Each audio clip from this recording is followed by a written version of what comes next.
τους μικρούς και τους μεγάλους, και τους πλουσίους και τους πτωχούς, και τους ελευθέρους και τους δούλους, ή να δώσουν αυτής χάραγμα επί της χειρός αυτών της δεξιάς ή επί των μετώπων αυτών, και η να μη της δίνεται αγοράσε ή πωλήσε, ή μη ο έχον το χάραγμα, το όνομα του θηρίου ή τον αριθμό του ονόματος αυτού. Όδε η σοφία εστίν. Ο έχον νουν ψηφισάτο τον αριθμό του θηρίου. Αριθμός γαρ ανθρώπου εστί, και ο αριθμός αυτού χ, ξ, σίγματα. Χρησιμοποιείται το ουράνιο τόξο η πυραμίδα, ο αριθμός 666, η πεντάλφα, αγαπημένα σύμβολα όλα αυτά της νέας εποχής. Ο χριστιανισμός, λένε, θα τεθεί στο περιθώριο της ιστορίας, θα έρθουν νέες αλήθειες, θα τις φέρει ο Μεσσίας ή Χριστός της νέας εποχής. Η Αγία Γραφή όμως μας προειδοποιεί ότι όποιος έρθει μετά τον Κύριό μας Ιησού Χριστού με την αξίωση να λατρευτεί ως Χριστός, θα είναι ψεύτικος Χριστός, δηλαδή αντίχριστος. Και μόνον αυτά βέβαια αρκούν για να καταλάβει κανείς ότι η λεγόμενη νέα εποχή είναι αντίθετη και ασυμβίβαστη με την ορθόδοξο πίστη μας. Αυτοί που κατευθύνουν την κίνηση της νέας εποχής έχουν δύο βασικούς στόχους: την εγκαθίδρυση μιας νέας τάξεως πραγμάτων σε πολιτικο-οικονομικό επίπεδο με κατάληξη την επιβολή μιας παγκόσμιας κυβέρνησης με κεφαλής ένα παγκόσμιο κυβερνήτη, δηλαδή δικτάκτορα, τον αναμενόμενο από αυτούς Μεσσία της νέας εποχής. Την εγκαθίδρυση μιας νέας τάξεως πραγμάτων σε θρησκευτικό επίπεδο, δηλαδή τη δημιουργία μιας νέας παγκόσμιας θρησκείας ή πανθρησκείας, η οποία θα προκύψει από την συνένωση όλων των γνωστών θρησκειών. Η νέα εποχή υποστηρίζει ότι όλοι οι δρόμοι, όλες οι θρησκείες οδηγούν στην αλήθεια. Για να ελεγχθούν και να κατασταλούν οι αντιδράσεις που αναμένονται, προωθείται ένα καθεστώς παγκοσμίου αστυνομικού ελέγχου μέσω των ηλεκτρονικών ταυτοτήτων και του ηλεκτρονικού φακελώματος.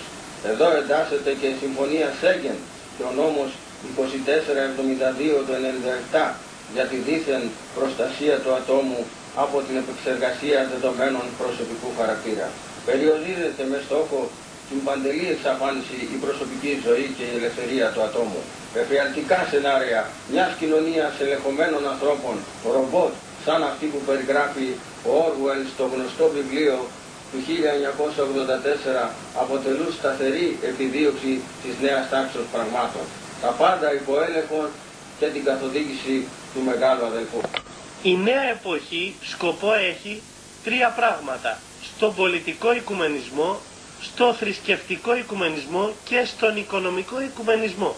Πρώτον, στον πολιτικό οικουμενισμό θέλει να ενώσει όλα τα κράτη και να τα κάνει ένα, υπό το πρίσμα και υπό τον αρχηγό της νέας παγκόσμιας τάξης της νέας εποχής. Στο δεύτερο, στο θρησκευτικό οικουμενισμό, θέλει να ενώσει όλες τις αιρέσεις τις χριστιανικές σαν πρώτο σκέλος. Δεύτερον, όλες τις μονοθεϊστικές θρησκείες, εξού και το σήμα της, το οποίο βλέπετε τώρα στην εικόνα. Όπως βλέπετε έχει το σήμα του Σταυρού, δηλαδή όλους τους χριστιανούς, των μουσουλμάνων, δηλαδή της μωαμεθανικής θρησκείας, το εβραϊκό αστέρι, όπως βλέπετε εδώ πέρα, το σήμα του Βούδα, του Λαοτσέ, το σήμα των Ινδουιστών και του Ζεν. Δηλαδή όλες οι θρησκείες έχουν κομμάτι της αλήθειας κατά την θεωρία των κλάδων και όλη την αλήθεια στο τρίτο σκέλος που θα προχωρήσουν την έχει ο Βελζεβούλ με τον αντικαταστάτη του εδώ στη γη, τον Αντίχριστο. Και όλη την αλήθεια στο τρίτο σκέλος που θα προχωρήσουν την έχει ο Βελζεβούλ με τον αντικαταστάτη του εδώ στη γη, τον Αντίχριστο. Το τρίτο σκέλος που θέλουν να κάνουν είναι η ενοποίηση η οικονομική, δηλαδή θα καταργήσουν το χρήμα και αντί του χρήματος θα κάνουμε συναλλαγή με ηλεκτρονικές κάρτες, αργότερα με τα μηχανήματα iridoskopήσεως παλαμοσκοπήσεως που παράλληλα θα ενεργοποιούνται με τις κάρτες και αργότερα θα μας πούνε ότι πρέπει να το βάλουμε και στο κεφάλι. Αυτό θα είναι το νούμερο που θα βγαίνει το όνομα του Αντιχρίστου, το χάραγμά του, το λεγόμενο 660. Τώρα θα δούμε πώς κυβερνάται ο κόσμος. Στην κορυφή της πυραμίδος της κυβερνήσεως του κόσμου είναι το κακόν. Η μεταφυσική του ενότητα το θέτει εναντίον του καλού, ενίας αναφερομένη στον δημιουργόν Θεό, δηλαδή εναντίον της Αγίας Τριάδος. Δια της λέξεως ύβρις εννοείται υπό των προγόνων μας η επιδεικνυόμενη ασέβεια προς την επουράνιαν και επίγειον παγκόσμιαν ή συμπαντική τάξη, όσα αυτήν υπό του δημιουργού Θεού ετέθη.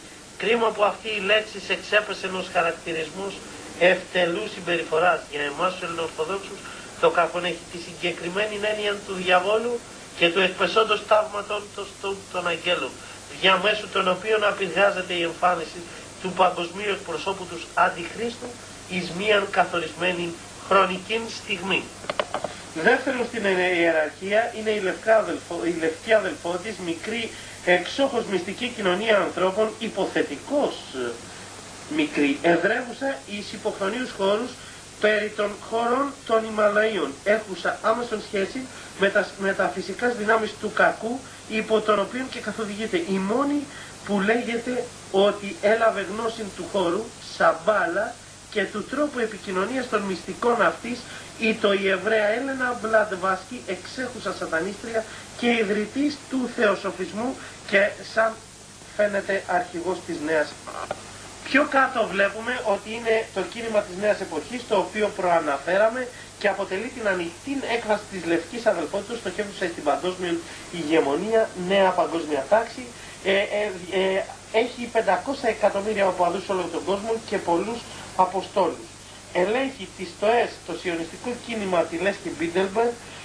Η κίνηση διαθέτει τεράστιους οικονομικούς πόρους ως και τυπογραφία, εκδοτικούς οίκους, βιβλιοπωλεία και διαφημιστικές εταιρείες και διάφορα άλλα. Σιωνισμός. Γνωστή παγκόσμιος οργάνωση των Εβραίων με στόχο την παγκόσμια ηγεμονία. Η νέα εποχή άλλοτε δρά ανεξαρτήτως αυτών και άλλοτε μέσω αυτών. Του Αντίχριστου θα εκμεταλλευτεί τα περιμεσίου δοξασίας των Εβραίων και την επιθυμία των για παγκόσμιον έλεγχο και εξουσία. Οικουμενισμός, πανθρησκεία. Με το πνεύμα δήθεν της εν Θεώ συνεργασίας όλων των θρησκειών επαγαθό της ανθρωπότητας, στοχεύει στην άλωση και διάλυση η βία του χριστιανισμού, αλλά και των άλλων θρησκειών προς προβολή του ετοιμαζόμενου υπό της νέας εποχής κυβερνήτου του κόσμου. Ο οικουμενισμός διευθύνεται μέσω στο Παγκόσμιο Συμβούλιο των Εκκλησιών και Παγκόσμιο Συνέδριο Πίστεως και Τάξεως. Γελιότητες που δυστυχώς μετέχει το Ορθόδοξο Πατριαρχείο Κωνσταντινούπολεως με σκοπό ως ανωτέρω διευθύνονται μέσω των στοών. Βατικανό. Εκπροσωπεί τη λατινική δοξασία του χριστιανισμού και αποτελεί αίρεση αυτού. Κοσμική εξουσία, διεθνής διπλωματία, τράπεζες, εμπορία όπλων κτλ. Εικάζεται ότι ελέγχεται απευθείας από τον σιωνισμό. Αιρέσεις. Πλην αυτών του χριστιανισμού, πλήθος άλλων δοξασιών από προσανατολιστικών προς την έννοια της αλήθειας του ενός Θεού και ξένων δογμάτων. Σατανολατρία. Ανοιχτή λατρεία προς τον διάβολο και τα έργα αυτού. Στοές. Μασονία ή τεκτονισμός. Μεσαιωνική προσπάθεια των συντεχνιών προς προάσπιση των μυστικών και συμφερόντων των επαγγελματών. Διεισδύσας ο σιωνισμός κατέλαβε πλήρως τον χώρο και μέσω αυτού κυριολεκτικώς επί αιώνες κατέστησε τη μασονία το κύριον όργανο επιβολής των θελήσεων του παγκοσμίως μέσω των ορατών κυβερνήσεων. Η μασονία υπήρξε ο κύριος υπεύθυνος των πολιτικών εξελίξεων και διαμορφώσεων του παγκόσμιου πολιτικού σκηνικού μέχρι εμφανίσεως της νέας εποχής, της οποίας τώρα αποτελεί εντολοδόχων και εργαλείων. Υπήρξε ο χώρος μέσω του οποίου επί αιώνας ο σιωνισμός προετοίμαζε το έδαφος για την υποδοχή του παγκοσμίου κυβερνήτου μέσα από μια υπερκυβέρνηση. Μασονικά δόγματα, Ιλουμινάτι, πεφωτισμένοι, ροδοσταυρίτες, θεοσοφιστές, τεμπλιέροι, υπότες του ναού, οι γνωστοί ναΐτες υπότες και άλλα. Rotary Lions, οι εμφανείς προς τα έξω οργανώσεις των στοών για την προσέλκυση στελεχών και μεταφορά διεθνιστικού πνεύματος, δίθεν συνεργασίας και κοινωνικού έργου. Φιλοσοφικές κινήσεις. Οργανώσεις δίθεν φιλοσοφικών μεθοδεύσεων, αναζητήσεως γνώσεως και εσωτερικής θεωρήσεως της ψυχής, στην ουσία όμως κέντρα από προσανατολισμού αφελών, από την πίστη με θολά οικουμενικά οράματα και στόχους. Νέα Ακρόπολης, Πανελλήνιων Κέντρο Γνωστικών Σπουδών, Μέθοδος Σίλβα και άλλα. Ελέγχεται από τις ΣΤΟΕΣ. Κίνημα που υπόκειται από τη ΣΤΟΑ, τις φιλοσοφικές κινήσεις και το σιωνισμό. Εμφανίζεται με στόχο το ελληνικό πνεύμα και αρχαία θρησκεία. Νεοειδωλολάτρες. Στρέφεται εναντίον του χριστιανισμού υπερθεματίζοντας της φυλής και του έθνους. Ιδιαιτέρως προευλήθη από τη Νέα Ακρόπολη περί το 1980, με κατάληξη ακόμα και πολιτικές οργανώσεις. Άκρος επικίνδυνη για το έθνος μας κίνησης λόγω της παγιδεύσεως εις αυτήν εξαίρετων Ελλήνων και της προσπάθειας ανακοινήσεως πνεύματος μίσος και διχασμού του ελληνικού λαού. Τέχνη. Η κατοχή του κυκλώματος της τέχνης υπό Εβραίων εμπόρων τέχνης, τεχνοκριτικών, οργανωτών εκθέσεων, με σκοπό την προβολή της παρακμιακής τέχνης εις βάρος αυτής του κλασικού, του ωραίου και του ηρωικού πνεύματος, με απότερον σκοπό την παρακμή των εθνών. Ελέγχεται από το σιωνισμό. Ο ΙΕ, οργανισμός που εξυπηρετεί ανά τον κόσμο σιωνιστικά και καταπίεζοντας στην εποχήτικα συμφέροντα, χρησιμεύει για να καλύψει την νομιμότητα της επεμβάσης της νέας εποχής ανά τον κόσμο, εξυπηρετώντας απολύτως τα σχέδια της νέας παγκόσμιας τάξεως. Βλέπε σχέδιο Ανάν Κύπρος. Οργανώσεις ΟΗΕ, πληθώρα ελεγχομένων από το σιωνισμό ανθρωπιστικών, οικονομικών, κοινωνικών, οικολογικών, θρησκευτικών οργανώσεων με στόχο την ανακούφιση της ανθρωπότητας, UNESCO κλπ. Νέα τάξη. Έκφραση ορούσα την εξουσιαστική κίνηση της νέας εποχής μέσω πλέγματος ισχυροτάτων πολιτικο-οικονομικών ομάδων διευθυντηρίων ή μυστικών υπηρεσιών προς απόκτηση του παγκοσμίου ελέγχου, δηλαδή την δημιουργία μιας εξουσίας καθορισμένης και ελεγχομένης υπ' αυτής. Εάν ο οικουμενισμός και οι κεντρικές τράπεζες μπορούν να θεωρηθούν υποβοηθητικά στηρίγματα, η νέα τάξη αποτελεί την αιχμή του δώρατος, την δυναμική προσπάθεια προς κατάληψη της παγκοσμίου εξουσίας και ελέγχου της. Τριμερής Επιτροπή ιδρύθη επισήμως στη Ρόδο από τον Εβραίο Δαβίδ Ροκφέλερ, λέσχη μελετών και αναλύσεων. Επιτροπή 40. Η Ειδική Συντονιστική Επιτροπή του Συμβουλίου Εθνικής Ασφαλείας, ΣΕΑ, ιδρύθηκε το 1964 με νέο όνομα στις 24 Πρώτου 1978. Η υπεύθυνος για το χειρισμό υποθέσεων εθνικής ασφάλειας, ΗΠΑ, επιτηρεί τις συγκαλυμμένες βρώμικες επιχειρήσεις, παίρνει εντολές από την NSA και όχι από τον πρόεδρο των ΗΠΑ. CFR, Συμβούλιο για Διεθνείς Σχέσεις ή Κωσοφών, πρόεδρος ο Ροκφέλερ. Ιδρύθηκε το 1946 υπέρ τις 1.400 προσωπικότητες του κόσμου των επιχειρήσεων της πολιτικής, των οικονομικών, των πανεπιστημιακών κύκλων ανήκουν σε αυτόν. Αποκαλείται η αληθινή κυβέρνηση στον ΗΠΑ. Λέσχη Μπίλντεμπεργκ, προσωπικότητων υπερκυβερνήσεως στην Ευρώπη. Καθορίζει σε συνεργασία με Τριμερή Επιτροπή και NSA τη μελλοντική πολιτική και τα γεγονότα κυρίως στην Ευρώπη αλλά και την Εγγύη Μέση Ανατολή. Εκφράζονται από δύο ρεύματα εσωτερικά, στα οποία ηγούνται οι Εβραίοι αδελφοί Ουμπέρτο και Τζιοβάνι Ανιέλη, δισεκατομμυριούχοι και πρόεδροι της Fiat, σε αυτή ανήκουν Έλληνες πολιτικοί και άλλοι επιχειρηματίες και οικονομικοί παράγοντες. NSA, η μεγαλύτερη μυστική οργάνωση του κόσμου, κράτος εν κράτης της ΗΠΑ, εδρεύει στο Fort Meade του Maryland.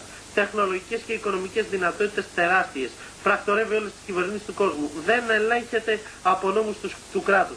Ξοδεύει 18 δισεκατομμυρίων δολαρίων μόνο για τους 150.000 υπαλλήλους που έχει στην Αμερική. Συμβούλιο Κατασκευής Πολιτικών. Κατευθύνεται από την NSA. Πρόεδρος του πάλι ο Εβραίος Ροκφέλερ. Εκ των μελών του ο Ρότσιν, ο Τζι Ανιέλη, ο Σι Βάνς είναι Εβραίοι. Συνεδριάζει άπαξ του μηνός, εκεί κατασκευάζονται οι πολιτικοί του κόσμου, οι οποίοι εφόσον επιλεγούν προβάλλονται από τα μέσα ΜΜΕ μαζικής ενημέρωσης και χρηματοδοτούνται από τις κεντρικές τράπεζες. Ίδρυμα Heritage ασχολείται με αποστεθεροποιήσεις πολιτικών καθεστώτος. Jatham House, ίδρυμα που ασχολείται με τρομοκρατία διεθνώς και συγκαλυμμένες κυβερνήσεις. Άμεση συνεργασία με ειδικές ομάδες, εξόχως ανθελληνικών ίδρυμα. Στις 22 Οκτωβρίου του 1992 συνάντησε τον πρόεδρο του ο κύριος Ανδριανόπουλος. ISC, Ινστιτούτο για Μελέτη Συγκρούσεων, δηλαδή προπαγάνδα πολιτική, δράσεις, κατασκοπία, αντικατασκοπία, προτάσεις προς νύχη α για αποσταθεροποίηση καθεστώτων, δημιουργία και έλεγχος οικονομικών σκανδάλων.